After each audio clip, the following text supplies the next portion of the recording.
Bonjour à tous.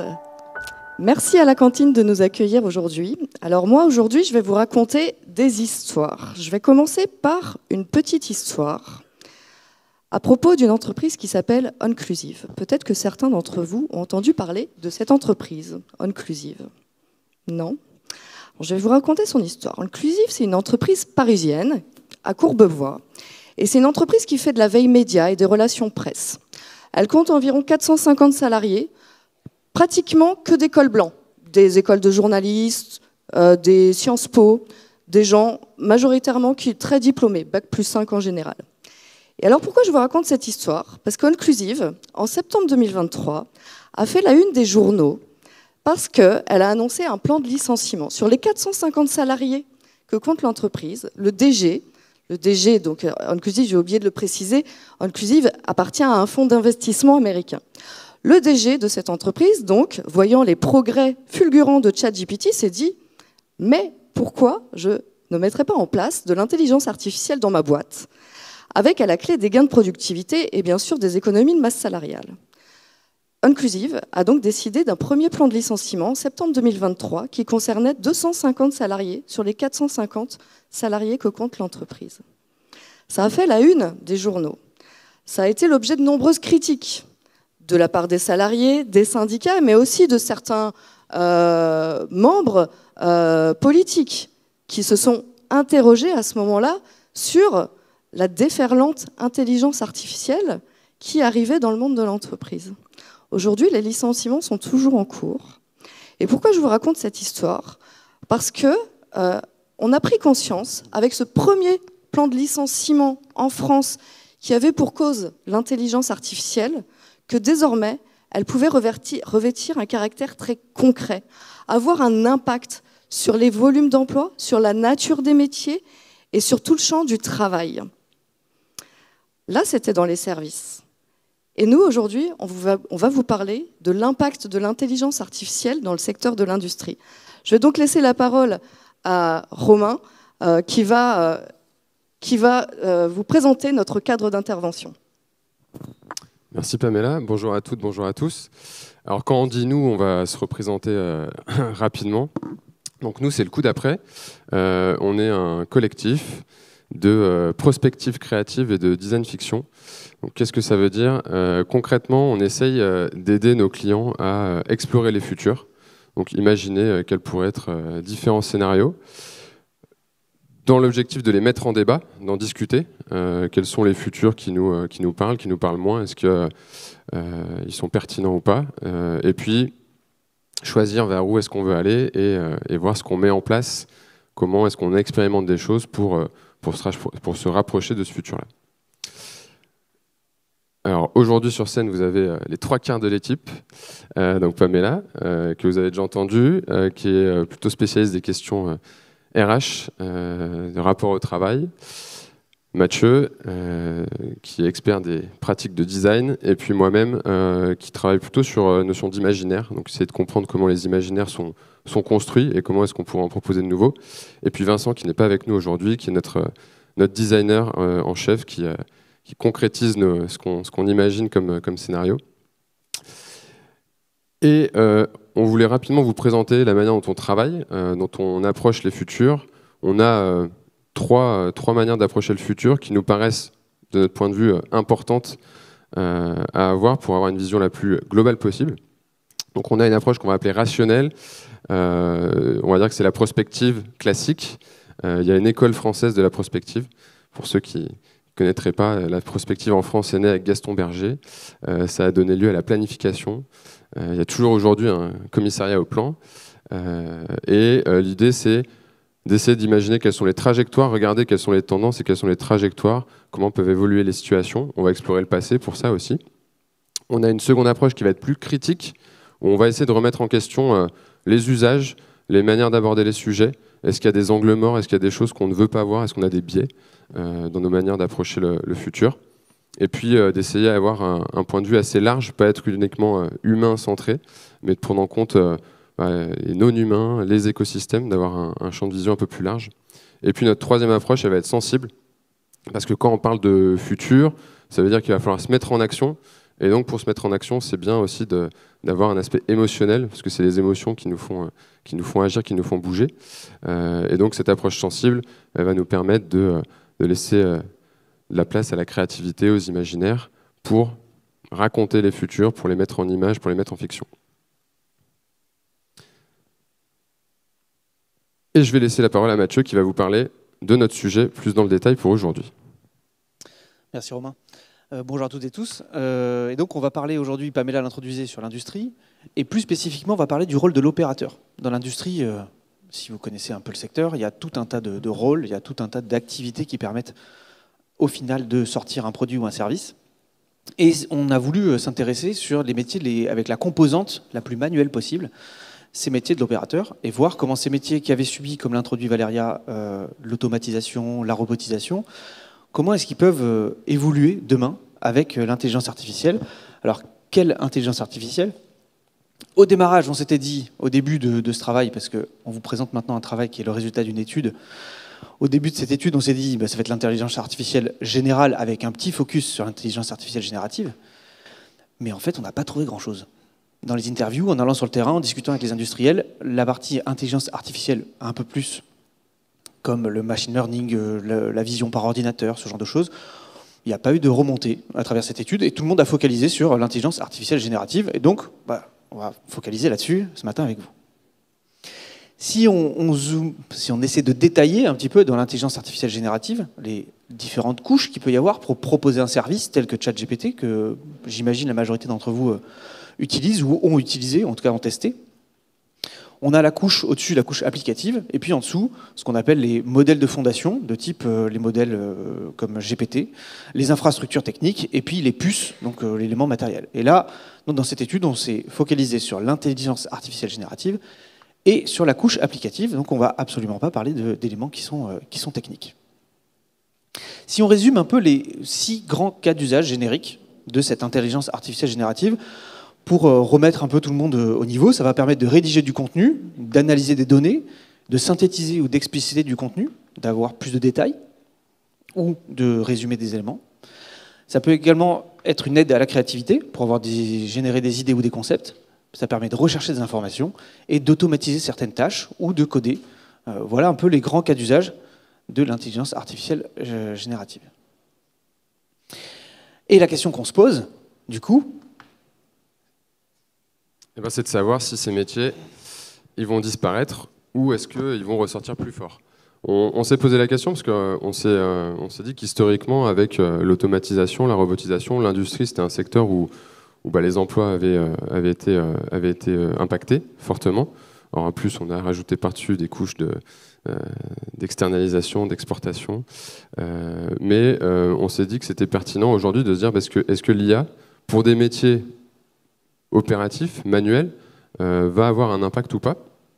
Alors, si vous attendiez à une réponse, aujourd'hui, vous allez être déçus parce qu'on va plus ajouter des questions à la première question qu'apporter des réponses concrètes, parce qu'on n'a pas forcément encore de point de vue arrêté. Et puis, au-delà de ça, de toute façon, c'est compliqué de prédire l'avenir. C'est même impossible. C'est pour ça, justement, qu'on cherche à explorer les futurs au sens large et pas le futur. Néanmoins, on a quand même essayé de creuser le sujet et d'identifier quels étaient les grands enjeux. Pour ça, pour tenter de craquer un peu le sujet, on s'est appuyé sur plusieurs travaux. Donc, on a fait des recherches sur le terrain. Donc, on est allé chez des industriels. Donc, on en profite pour les remercier. Ils sont là sur l'écran. U2 Robotics, de Souterre, Caterpillar. On les remercie pour leur accueil. Ils nous ont fait visiter, on a échangé, on a pris du temps avec eux. On s'est aussi appuyé sur des études, des travaux sur le sujet qu'on a pu faire auparavant. Donc là, on a une étude qui s'appelle « Le soldat et l'IA générative », parce qu'on travaille pour l'armée suisse. Alors, effectivement, peut-être qu'il y en a qui découvrent qu'il y a une armée en Suisse, mais on a travaillé avec l'armée suisse pour se dire c'est quoi l'impact de l'IA générative pour le soldat sur le terrain quand il est en opération, quels sont les impacts pour lui, pour son équipe et puis pour le commandement. Et du coup, on s'est appuyé aussi là-dessus pour transposer des enseignements parce que ça reste un métier opérationnel. Et puis, bien sûr, comme je l'ai évoqué déjà dans nos différentes approches, on s'est aussi plongé dans l'histoire des technologies pour voir ce qu'on pouvait en tirer comme enseignement. Et vu que notre métier, c'est d'essayer de mettre le futur en histoire, on s'est dit que Pamela allait reprendre de nouveau, elle vous a raconté une histoire en intro, et elle allait de nouveau vous raconter une histoire sur comment l'IA générative allait pouvoir impacter les métiers opérationnels. Exactement, merci Romain. Donc mon job aujourd'hui, c'est d'être narratrice. Donc je vais essayer de mettre du drama dans ma fiction. Je vais essayer. Donc je vais vous raconter une histoire en 3 chapitres. Cette histoire, elle est fictionnelle, mais elle est aussi basée sur des faits réels, parce qu'elle vient justement des verbatims qu'on a pu recueillir lors de nos études terrain, des situations qu'on a pu observer. Donc une histoire en 3 temps, 3 chapitres, avec une porosité entre ces différentes phases. La première phase, 2023 à 2028, on l'a appelée l'accélération enthousiaste, l'effet waouh. Ensuite, 2025 à 2030, le temps des questionnements. Et 2027 à 2035, la régulation au service du long terme. Alors pour vous raconter cette histoire, on a imaginé une entreprise qui s'appelle Prodmax. Prodmax, c'est une entreprise de taille intermédiaire, et cette entreprise, elle fabrique des équipements complexes pour des chaînes de production. Donc ses clients, c'est aussi des industriels à Prodmax. Et puis Prodmax, elle a un DG qui est très, très techno-enthousiaste. Il a commencé par mettre en place de l'IA au niveau des fonctions support, à la com, au marketing, plutôt avec de l'utilisation, on va dire, classique, basique de ChatGPT. Les résultats sont plutôt bons, il y a des gains de productivité. Il se dit, c'est vraiment cool, l'intelligence artificielle. Il se dit finalement, pourquoi pas mettre en place cette intelligence artificielle au niveau de la prod? Il y aurait certainement des choses à gratter. Alors il met en place une task force pour développer justement cet usage de l'intelligence artificielle au niveau de la prod. Et puis, il n'est pas tout seul dans ce projet-là. Il peut bénéficier de plein d'aides de l'État. Le gouvernement est hyper enthousiaste aussi pour implémenter l'intelligence artificielle dans les boîtes et pousser à l'innovation. Donc, il profite de tout ça. Donc, discours vraiment enthousiaste, il estime qu'il va pouvoir réaliser des gains de productivité et de là, peut-être, faire des économies de masse salariale. À la cantine de l'entreprise, on peut même entendre le responsable de la prod qui dit « Je ne sais pas encore à quoi ça va servir, mais franchement, ça va être génial. » Dans l'usine, parce qu'ils ne font pas les choses n'importe comment, chez Prodmax, les opérateurs sont associés à la réflexion. On met en place des groupes de travail pour identifier justement comment pourrait être utilisée l'intelligence artificielle au niveau de la prod. Finalement, ils partent tous sur l'idée d'un assistant virtuel qui serait capable de guider l'opérateur dans toutes ses tâches du quotidien. Un super assistant de prod, quoi. Donc ça suit son chemin, les investissements commencent. Le DG commence même à parler d'aller plus loin et de mettre en place de l'intelligence artificielle au niveau du management. Par exemple, un assistant d'équipe intelligence artificielle qui serait là pour aider le manager humain dans la gestion de la production. Fin du premier chapitre. J'ouvre maintenant le deuxième chapitre qui s'appelle le temps des questionnements. Alors, chez Prodmax, on a mis en place, pas toujours facilement d'ailleurs, l'intelligence artificielle sur la chaîne de production. Ça n'a pas été simple avec l'infrastructure informatique de mettre en place. Certains d'entre vous ont peut-être déjà survécu à des migrations informatiques dans leur boîte. On sait que ça ne se passe pas toujours de manière ultra fluide, n'est-ce pas? Donc, ça a été mis en place. Sauf que, malheureusement, les résultats tardent un peu à venir. Il y a un groupe de travail interne qui planche même sur le sujet, qui essaye de faire du REX. En fait, ce qui se passe chez Prodmax, c'est qu'il y a des problématiques d'adoption, il y a des usages qui frottent, qui coincent un peu, il y a des grains de sable dans la machine. Il y a aussi des erreurs qui érodent un petit peu la confiance des opérateurs, parce qu'in fine, c'est eux qui se font taper sur les doigts quand il y a des erreurs, ce n'est pas l'intelligence artificielle. Il y a eu aussi quelques licenciements, peut-être un peu trop hâtifs, au vu des gains de productivité escomptés. Et ces licenciements provoquent aussi des dysfonctionnements, un peu moins d'huile dans les rouages. Et finalement, les gens parlent, commencent à être un peu plus critiques, un peu moins enthousiastes à propos justement de cette intelligence artificielle. Il y a une réunion mensuelle où il y a le chef d'équipe qui partage une anecdote. Il parle de Lucas, son apprenti qui est arrivé l'année dernière. Lucas, il est jeune, il est à fond sur l'IA, il l'utilise beaucoup à titre personnel. Et puis là, il est content d'être dans une boîte où il peut l'utiliser dans son milieu professionnel. Sauf que Lucas, il a commis 2 grosses boulettes. La première, c'est qu'il a envoyé en prod une série, parce que l'intelligence artificielle lui disait, alors même qu'il y avait un problème qualité que le client soulignait. Première boulette. Deuxième boulette, il a laissé l'intelligence artificielle rédiger un compte-rendu. Il n'a pas relu. Il n'a pas relu. Tant pis pour lui. Sauf qu'il y avait un oubli dans le compte-rendu, un oubli sur une panne machine. Donc, tout ça pour dire que Lucas, il a été rapidement opérationnel avec l'aide de l'intelligence artificielle. Mais ça ne veut pas dire qu'il connaissait toutes les ficelles du métier pour autant. Et tous les petits couacs, tous les petits grains de sable dans la machine, pas évident de la gérer. À cette réunion mensuelle, il y a une collègue qui complète les propos du chef d'équipe qui dit « C'est normal, plus on te dit comment faire dans le moindre détail, plus tu laisses faire la machine. Et moins tu te poses de questions et moins tu comprends comment ça marche. » Et puis dans le même temps, pas au niveau de Prodmax, mais au niveau national, il y a un think tank qui s'appelle la Fabrique de l'Industrie qui commence à sortir des choses. Ce think tank sort un rapport qui compile à une échelle nationale les premiers retours d'expérimentation sur l'IA. Et en fait, ce rapport, il souligne quand même certaines difficultés qui auraient pu être anticipées de manière un peu plus importante. Voilà la fin de ce 2e chapitre. 3e chapitre, la régulation au service du long terme. Prodmax, avec le temps, est devenu un tout petit peu plus prudent dans ses priorités d'investissement. L'IA, on y va avec désormais un peu plus de temps de réflexion, d'analyse. Et puis, on a réalloué les efforts d'investissement sur des choses un peu plus classiques, de la robotisation, de l'amélioration de la qualité, l'embauche aussi de personnes avec des soft skills bien musclés.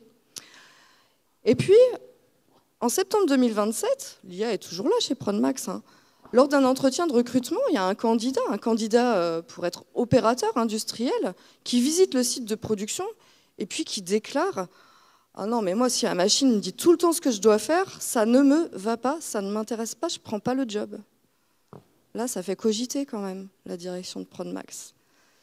Et puis, je reviens au cadre un peu plus général, je sors un peu de Prodmax, mais en fait, on commence à voir qu'il y a de plus en plus de licenciements dans les métiers d'ingénierie.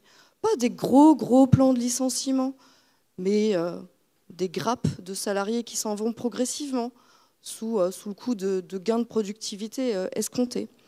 Il y a des chercheurs qui appellent à plus de régulation. Tout ça prend forme, se structure. Et on appelle aussi à renforcer les investissements dans la formation.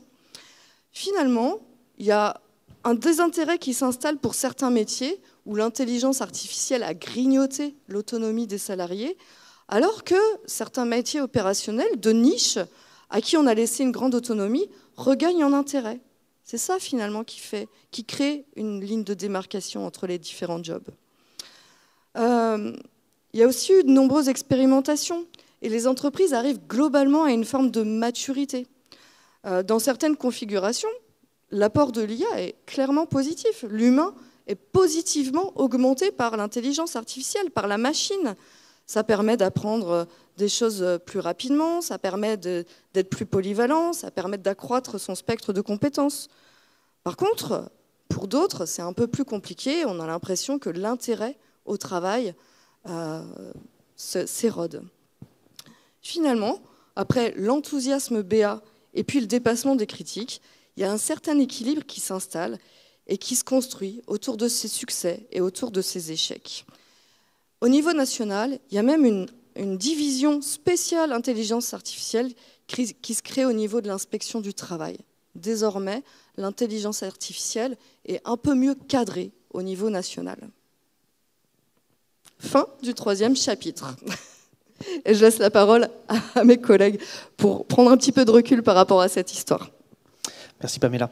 Donc c'était grâce à cette histoire qui synthétisait finalement les analyses et toutes les recherches, notamment terrain, qu'on a pu faire. On a dégagé 4 grands thèmes de questionnement. Il y a premièrement ce qu'on pourrait appeler le rapport à la technologie. le rapport à l'entreprise, et puis ensuite le rapport au travail et notre rapport à la connaissance et à l'apprentissage. Et on va tenir la promesse que vous a faite Romain au début. On ne va pas vous donner des solutions, on va plutôt vous donner des questions, des éléments en fait, de réflexion sur ces quatre thèmes. Et je vais commencer par notre rapport à la technologie. Est-ce que le recours au système, au SIA, c'est-à-dire système d'intelligence artificielle, est-ce qu'il est forcément inévitable ? Est-ce que les entreprises qui n'investissent pas sont forcément has-been si elles n'investissent pas dans les SIA, bien qu'aujourd'hui on voit des effets d'entraînement de la part de tout un secteur, enfin des secteurs en général. Finalement, à qui profite le crime ? Quels sont les acteurs qui proposent ces solutions ? Quels sont les acteurs qui vont en bénéficier ? Vous avez une image juste à côté d'un rapport commandité par Microsoft auprès du gouvernement et qui dit que ça pourrait améliorer le PIB du Royaume-Uni de 550 milliards d'ici 2035. Donc il y a tout un tas d'acteurs, tout un tas de forces, c'est classique, c'est normal, on l'a vu ça dans l'histoire en fait, des technologies, tout un tas d'acteurs qui poussent dans un certain sens. Et on peut également se poser la question, est-ce que l'usage massif des SIA ne crée pas des fragilités pour les entreprises, des fragilités de souveraineté ? On voit qu'il y a les lois extraterritoriales, notamment sur tout un tas d'éléments qui touchent à la data et aux services logiciels, mais également aussi sur la frugalité énergétique. On sait que c'est des systèmes qui consomment beaucoup d'énergie. Demain, ils en consommeront sûrement moins, mais ça crée des vulnérabilités au global et des fragilités pour les entreprises. Ensuite, sur le rapport à l'entreprise ? Oui. Alors, les deux questions qu'on pourrait se poser, la première, c'est le retour sur investissement, en fait, tout simplement, dans un secteur, comme on l'a dit en intro, qui est déjà fortement automatisé. Là, vous avez un exemple en photo, c'est un outil qui s'appelle Pivotware, qui est utilisé chez Dessous Terre, chez qui on est allé, mais également dans d'autres boîtes industrielles. La question de l'assistant virtuel qu'on a dans l'histoire, on se l'est posé, on a échangé dessus avec les personnes qu'on a interrogées. Mais en fait, on se dit... Là, Pivotware, c'est un outil qui vous permet de suivre pas à pas toutes les tâches qu'il y a à faire sur la chaîne. Si vous n'avez pas suffisamment serré le boulon, il vous le dit. Si vous avez serré le premier, ensuite, il faut passer au deuxième, il vous le dit également, etc. Donc on se dit, est-ce que finalement, mettre énormément d'argent pour développer des systèmes d'intelligence artificielle qui vont aider, assister les opérateurs, dans un secteur où il y a déjà énormément de choses qui ont été faites, est-ce que le jeu en vaut la chandelle ? Est-ce que tout l'argent qu'on va investir, on va vraiment réussir à aller chercher des gains de productivité suffisamment importants pour que ça vaille le coup? Ça, c'est un vrai questionnement. Et puis le deuxième, c'est aussi l'impact sur à la fois le volume de travail et sur les collectifs de travail. Sur le volume, alors là, on va prendre un peu plus de recul, c'est même pas par rapport à l'entreprise, c'est à l'échelle de la société. Est-ce que des modèles d'entreprise où on a réussi à remplacer l'humain par l'IA à peu près partout, c'est un modèle de société qui nous fait envie. Même, est-ce qu'au-delà ce qui nous fait envie, c'est est-ce que financièrement c'est tenable, par exemple. Souvent, quand on parle d'intelligence artificielle générative, très vite derrière, la notion de revenu universel qui arrive. Mais est-ce que ça, en fait, c'est tenable comme modèle de société? Et puis sur le collectif de travail, ça a été déjà évoqué dans la fiction également, ça peut venir impacter certains métiers négativement, et puis au contraire, ça va en renforcer d'autres. On se rend compte, dans tous les échanges qu'on a eus, que finalement, sur les métiers très opérationnels, il y a des tâches qui sont de toute façon impossibles à automatiser. On aura toujours des opérations manuelles à effectuer. Et des échanges qu'on a vus, on se dit que c'est peut-être aussi l'occasion de revaloriser les métiers qu'on dit col bleu, à l'inverse des métiers col blanc qui aujourd'hui sentent la pression avec les IA génératives. Et on se dit qu'est-ce que ça va venir changer dans les modes de travail, dans les relations au travail, dans les dynamiques d'entreprise. Est-ce que c'est aussi possible de construire un collectif, une dynamique d'entreprise avec d'un côté des métiers qui se sentent en permanence concurrencés par les IA et d'autres qui se sentent plutôt préservés? Voilà, donc c'est des questions qui sont intéressantes à se poser quand on a envie d'emmener on va dire, un groupe, un collectif.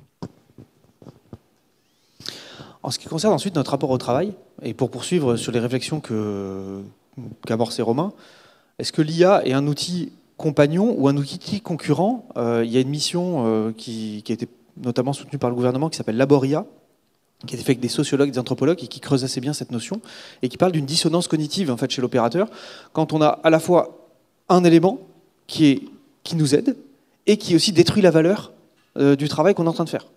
Et ça amène tout un tas de problèmes à l'échelle de l'individu. Également, jusqu'où la réduction de nos efforts est-il un piège? Là, on va parler des efforts qui sont plutôt cognitifs. On sait que d'un point de vue physique, le fait de réduire des efforts, ça peut avoir un avantage. Ça peut limiter ce qu'on appelle les troubles musculo-squelettiques très présents dans l'industrie. En tout cas, que l'industrie s'efforce de limiter. Mais le fait de... c'est ce qu'on appelle le paradoxe de la facilitation. C'est plus on va réduire les efforts d'un point de vue cognitif, et finalement le cerveau est un muscle, moins enfin, en tout cas, on ne connaît pas l'impact d'un point de vue cognitif de cette réduction de l'effort. Donc il y a un vrai piège par rapport à ça. Je ne veux pas dire qu'on deviendra tous teubés, mais on ne sait pas. À ce stade, on ne sait pas. Et puis, troisième élément, comment est-ce qu'on va redéfinir cette notion de responsabilité? On l'a vu dans l'histoire. Cette notion de responsabilité par rapport à l'erreur. Et même si aujourd'hui, il y a tout un tas d'approches, des modèles de type donc la relation humain-machine, est-ce que l'humain est dans la décision, est-ce que l'humain est dans la conception, donc tout un tas de modèles qui explorent en fait ces possibilités. C'est pas encore clarifié, et on l'a vu dans l'histoire, peut y avoir des éléments sur lesquels ça va amener des débats, ça va amener des frictions. Et donc, on dit juste que ça nécessite de se poser la question en profondeur à l'échelle d'une entreprise. Peut-être un petit verbatim pour illustrer ça. Ah oui, pardon.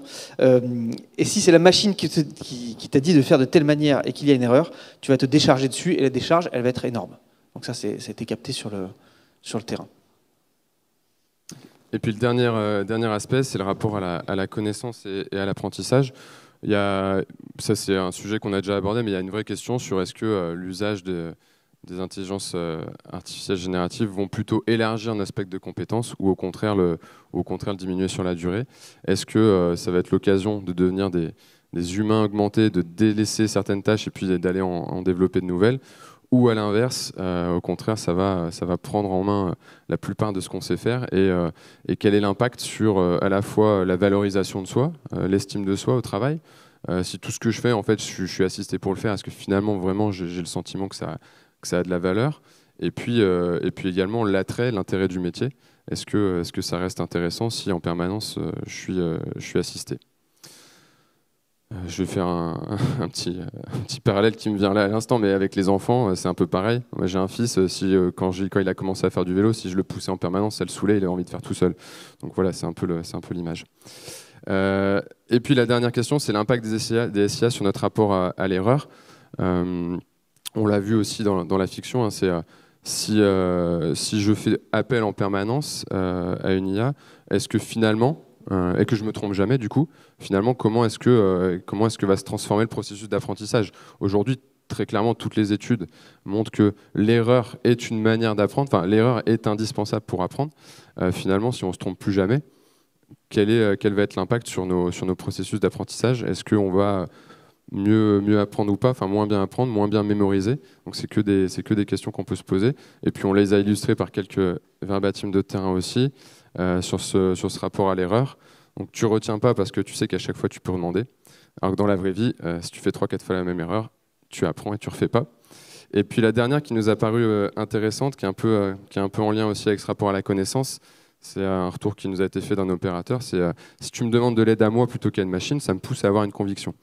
Effectivement, je pense que ce point-là est important aussi sur le rapport à la connaissance, c'est se forger un avis sur la bonne manière de travailler, la bonne manière de faire le geste, d'exécuter. Et ça amène aussi derrière le rapport, on n'a pas trop parlé, mais rapport physique, sensoriel aussi au travail, dans tout ce qu'on peut faire. On vous laisse avec Mathieu pour la petite conclusion et les questions à se poser. Alors si vous êtes aujourd'hui au stade où vous pensez investir sur des sujets d'intelligence artificielle dans l'industrie, on s'est dit avec quoi vous pourrez repartir? Probablement avec 3 questions. La première, c'est est-ce que ça vaut le coup, vraiment? Et le coût CEP et CET, ça va perturber votre organisation et ça va forcément avoir des coûts économiques. Et les coûts économiques, on arrive relativement assez bien à les dimensionner, les licences, les coûts projets. Cette notion de coût et d'audace, notamment sur les coûts indirects, on a un peu du mal à le dimensionner, donc peut-être mener des chantiers d'investigation sur cette question dans vos entreprises. L'IA, en tout cas l'IA générative, au détriment de quoi? Qu'est-ce qu'on accepte en fait de dealer avec cet outil-là? Et Romain l'a évoqué sur notamment le rapport au travail, sur le rapport au collectif. Qu'est-ce qu'on accepte de mettre en fait en en deal, en discussion avec l'arrivée de ces outils-là. Et on sait que ça va perturber. Et qu'est-ce qu'on assume en fait que ça perturbe? Et pour finir, quelle maîtrise sur la technologie? Et on le prendrait sur deux aspects, cette maîtrise-là. Un aspect de maîtrise déjà de compréhension globale et d'acculturation en fait, des équipes, bien que tout un tas de personnes aient déjà utilisé ces outils-là d'un point de vue personnel. Le fait de l'utiliser au travail, c'est déjà autre chose. S'acculturer au langage, à la manière de l'interroger, ces assistants ou ces outils. Également tous les biais qu'il peut y avoir. Et également, et là je m'adresse plus aux équipes de type DSI, quelle maîtrise technologique vis-à-vis des modèles. On a dit que vous ne parlerez pas technique, mais on va finir là-dessus. Quelle maîtrise des modèles, des socles de données et de tout ce que ça implique, et notamment des responsabilités qu'il peut y avoir pour les équipes de systèmes d'information. Merci pour votre attention.